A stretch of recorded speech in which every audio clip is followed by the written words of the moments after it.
Okay, so now that we got some lights in there, let's go put some switches and outlets and wire them up. So I'm going to go to ground floor electrical. That's a sheet or a plan you should have already set up. And you'll notice that my lights follow me, which is kind of nice. I didn't put lights in every room, but you need to, especially if you have, you need to follow those codes. So what I'm going to do now is I'm going to go to architecture component. You could also go to systems and grab a electrical equipment or devices. Really doesn't matter what you go to. It doesn't, so architecture component, and I'm going to load family. And what I went to is the US Imperial, which you're always on, the electrical, architectural. I need the power. And we're going to go first to distribution. This is where we're going to get our electrical box, our panel. So grab that. And that's something you'll typically put, in your kitchen or, on a wall near the outside wall. So this is my utility room. So I'm just going to go ahead and put it right here. And then hit escape. I'm going to also grab another component. I have to load a family, and now I'm going to start grabbing. I'm just going to go up one level to terminals. And this is where I get all my switches and sockets. So most common for you guys, for everyone here in the US, is a duplex outlet that's having two places to plug in a cord. We also have GFIs. We need those. Some hold control. Those are the ones near water. We need the range. By the range is our oven. And then we'll also take a dimmer switch if you want one, a double pole switch, a single pole switch, and then a three-way switch, which we need for any place that has a pass-through. That's about it. So hit open.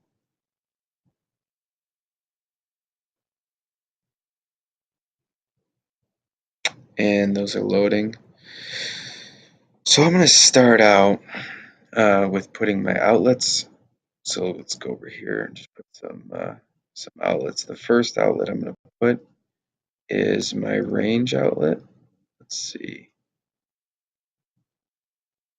Up here to outlets. Got my range outlet. So you're going to have to find where your range is. And I'm not going to worry too much. I'm just going to reveal hidden elements. I'm not even going to reveal it. I just can see that it's here. So I'm just going to go ahead and put my range outlet down. And that's easy. And that's it for that. The other one I'm going to put real quick is I'm going to go up to outlet, and I'm going to pick a duplex. And I'm going to put my refrigerator outlet. My furnace needs an outlet, and typically you can put them back to back on a wall, much cheaper. Your dryer is probably going to need an outlet, and your washer is going to need an outlet, typically. And then those are the only things that are hard to see. You can see though I had a TV here, so you could have an outlet behind the TV if you wanted to. And that's probably all the things I need revealed. So I'm going to unreveal. And you can see those outlets stuck. Those are typical. Now I need an outlet every 6 to 10 feet. So I might put one here. Once I put in those base cabinets, I might actually put an outlet in my island, which is going to go here. I have an outlet for my fridge, but I probably want an outlet on my counter up here for like a mixer or a toaster or something. And then I might also put an outlet over here, and we have one there. So we probably, we might want one somewhere around here. Typically when you open a door, you'll have a switch and an outlet. So I'm going to put an outlet right by the door. You might also have an outlet for a nightstand here, or more typical, maybe backside of that other one. And then, you might have one here, because that'll be wired for these lights that are in a closet anyway. So just go around your house put outlets where typically outlets would be in a normal house. You'll find that they're about every 6 to 10 feet. And so I'm going to stop putting outlets. I would put them also in the bedroom, probably more down here.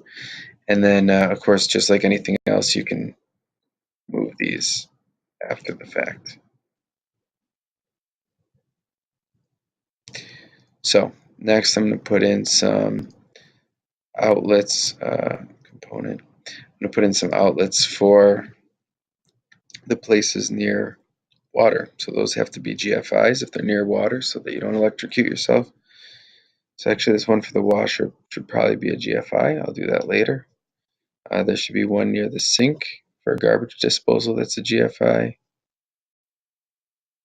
We'll also need probably one by this bathroom vanity that's a GFI.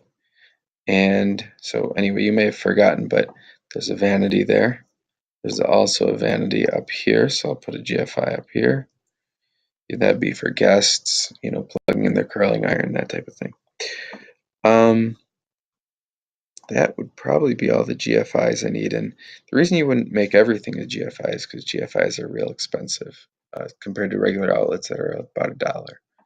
Okay, so unhide this stuff. And then the last things I need are switches. So let's go to some switches. Okay, so I'm going to start with my three-way switch since that's typically the most complex. And we need three-way switches anywhere that there's a pass through. So typically you would open the door. There might be a three-way switch there for all of these lights, all the way till you pass through. And I might put the other three-way switch there. And then I might have another one for my kitchen. So a three-way from here to all my kitchen stuff. And I might want that, here by this outlet would make it easy. Okay. And that's probably all the three-way switches I need. Okay, so now to wire up a switch, what you do is you go to Systems, Wire,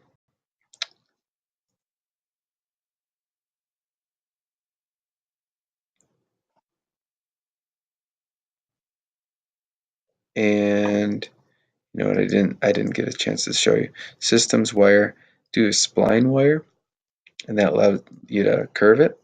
And I'll just wire up one of these from the three-way switch. So let's show you this. I'm going to start at my switch. Okay, I'm going to click. It's going to give me a straight line. So I'm going to click anywhere in the middle. And then I'm going to click on the first light. That makes it curve. And then I'm going to click on the light again. I click anywhere and click to the second light. That makes it curve again. Okay, I'm going to click on that light again. Click anywhere, and you kind of want it out in the middle of nowhere so that when you go to the next light that it curves. Click on the light, click anywhere, next light, light again. The weird thing about this is it doesn't typically chain, so you have to click the light more than once, and then that's my last light. I got to go to this other side of the three-way switch. So light, I might click out here, and right there. And then hit escape so it ends. And so now you see that I wired this three-way switch from this light through all these. And it's not a circuit because we don't have the other, neutral or negative line coming back. We're just showing that these need to be wired to that switch. So if you were just wiring a normal light, like let's say the light in this bedroom, we could just put in a normal switch. So let's go to Architecture, Component, and we'll just put in a normal. Actually, you know what? Let's put in a switch for this bedroom. So again, the door opens that way. You probably put a switch here and right by the outlet. And then let's go to Systems. We'll put in another wire.